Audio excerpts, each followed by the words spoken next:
le pasteur Mohamed a enseigné sur le vin nouveau et il a expliqué dedans la clé. La clé, c'est que l'amour n'est pas un sentiment. Donc, le vrai souci, c'est que beaucoup sont attachés à leur senti. Voilà, l'amour n'est pas un sentiment. Ce n'est pas l'amour. Quand la Bible dit que Dieu a tant aimé les hommes, ce n'est pas un sentiment.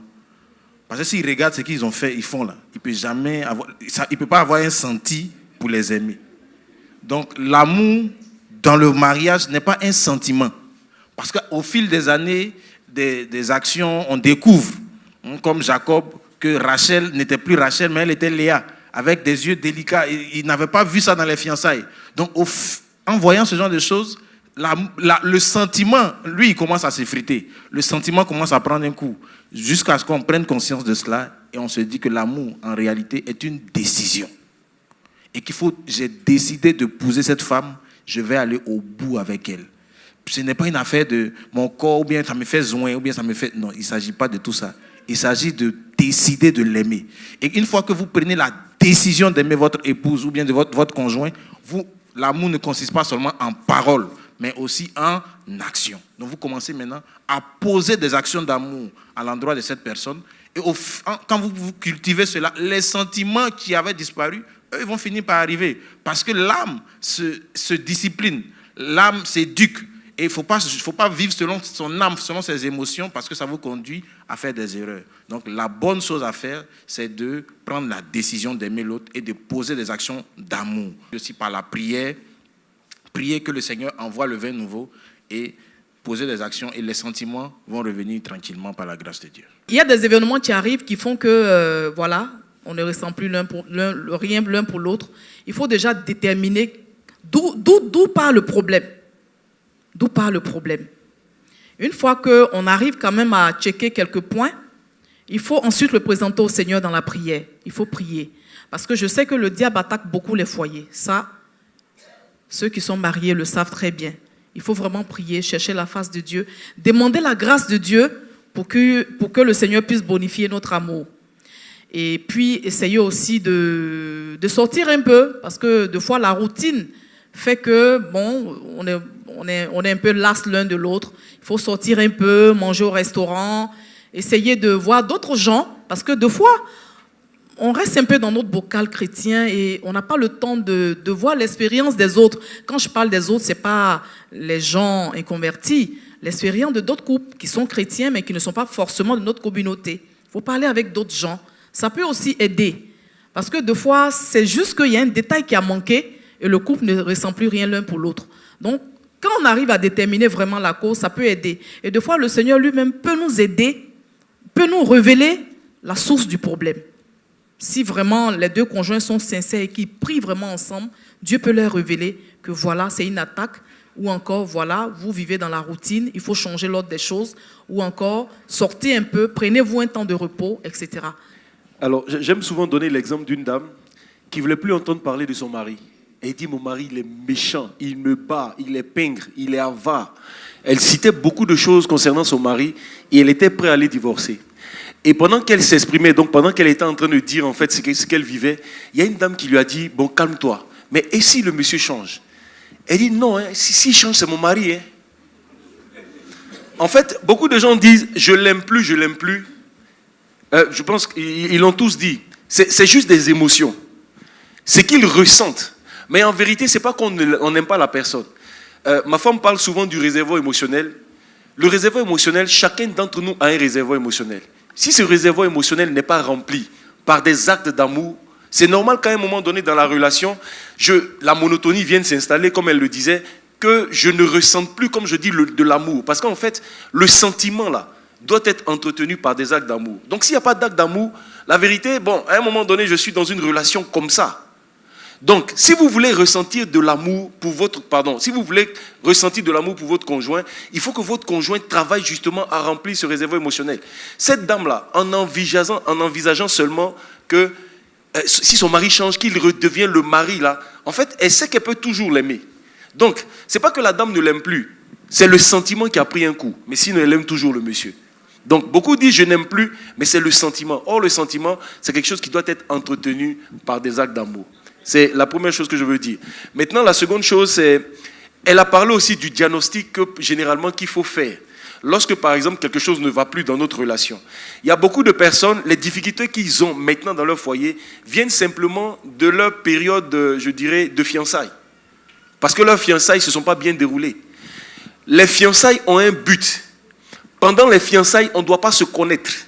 Pendant les fiançailles, on ne doit pas coucher ensemble. Dieu veut que vous puissiez bâtir quelque chose dans les fiançailles qui normalement va faire asseoir dans votre vie ce qu'on appelle l'amitié. C'est pourquoi nous appelons la période des fiançailles là, la période de l'amitié. Regardez, deux amis, j'aime le dire, deux bras droits, deux amis, de véritables amis. Ils peuvent faire des histoires comment, mais ils ne vont jamais, par exemple, envisager de ne plus se parler. Moi, je me souviens, j'avais un ami, on jouait au basket. Sur le terrain de basket, on pouvait se boxer. C'est-à-dire, à cause d'un match, Pasteur Alain, on pouvait se donner des coups même. Mais dès qu'on sort du terrain, je lui dis, mais pourquoi tu es comme ça même? Lui aussi dit, oh, quitte là. Mais pendant qu'on est en train de s'insulter là, frère, on s'en va se laver pour se retrouver le soir pour faire quelque chose encore ensemble. Mais pourquoi? Parce qu'il y a quelque chose qui est entre nous là, qui est beaucoup plus fort. Malheureusement, beaucoup, parce qu'ils commencent par le sexe, dans leur fiançailles, ils n'ont pas fait asseoir, je dirais, cette notion importante qui est l'amitié dans la relation. Et 2 ans après, 3 ans dans le mariage, parce que maintenant, frère, le matin tu la vois nue, le soir tu la vois nue, maintenant tu es fatigué de nuit là, parce que ce qui devait consolider la relation, c'est-à-dire la véritable amitié là, n'est plus là. Donc voici 2 parfaits étrangers qui se retrouvent. Il y a certaines personnes qui, en fait, à un moment donné, il faut qu'ils reviennent devant le Seigneur pour dire, Seigneur, on se répand de la façon dont on a commencé. Aujourd'hui, les coups difficiles qu'on a, c'est parce que notre base n'était pas bonne. On a laissé le diable entrer et ce que nous vivons aujourd'hui, c'est vraiment le diable. Vous devez aller vous repentir, frère, pour que le diable soit chassé.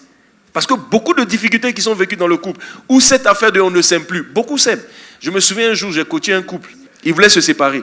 J'ai dit, mais pourquoi vous voulez vous séparer? Et la sœur m'a dit, non, avant de demander ça, je lui ai dit, est-ce que vous vous aimez? La sœur dit, oui, je l'aime. Le monsieur aussi dit, je l'aime. J'ai dit, mais pourquoi vous voulez vous séparer? Bon, c'était un problème de caractère. En vérité, les gens ne savent pas faire souvent la différence entre l'amour et le sentiment de l'amour. Frère, le monsieur que tu as aimé un jour, je t'assure que tu peux l'aimer encore.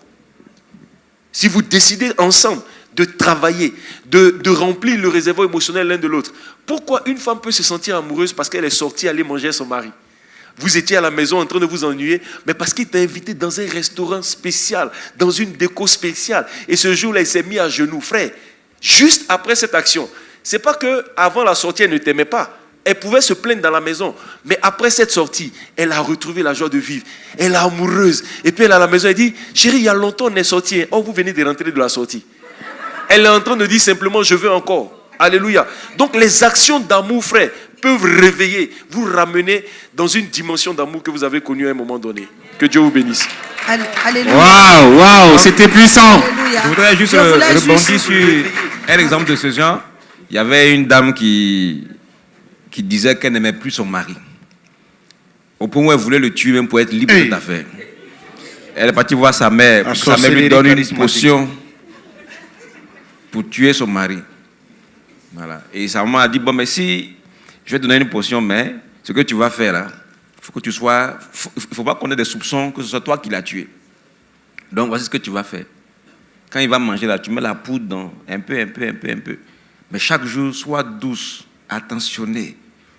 Sois disposée et disponible pour lui. Elle a fait tout ce que sa mère a dit. Quand le temps est arrivé, elle lui dit, sa maman lui a dit, mais tu veux toujours la tuer? Elle dit, non, je suis trop amoureuse. Wow.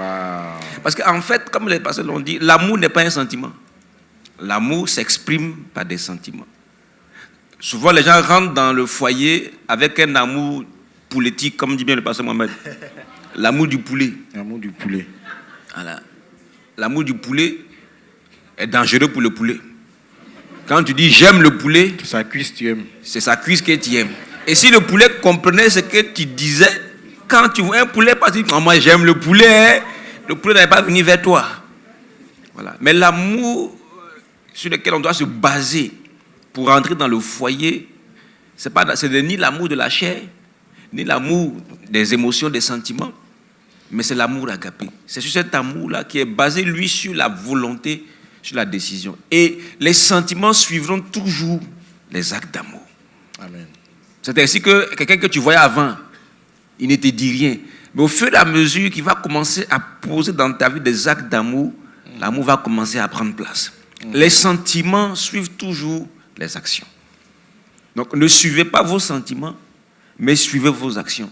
Et quand, d'abord, vous avez la décision, votre volonté, et que votre volonté s'accompagne d'actes, les sentiments suivront les choses. Il faut persévérer. Donc, en plus de la prière, bien sûr, il faut poser des actes d'amour.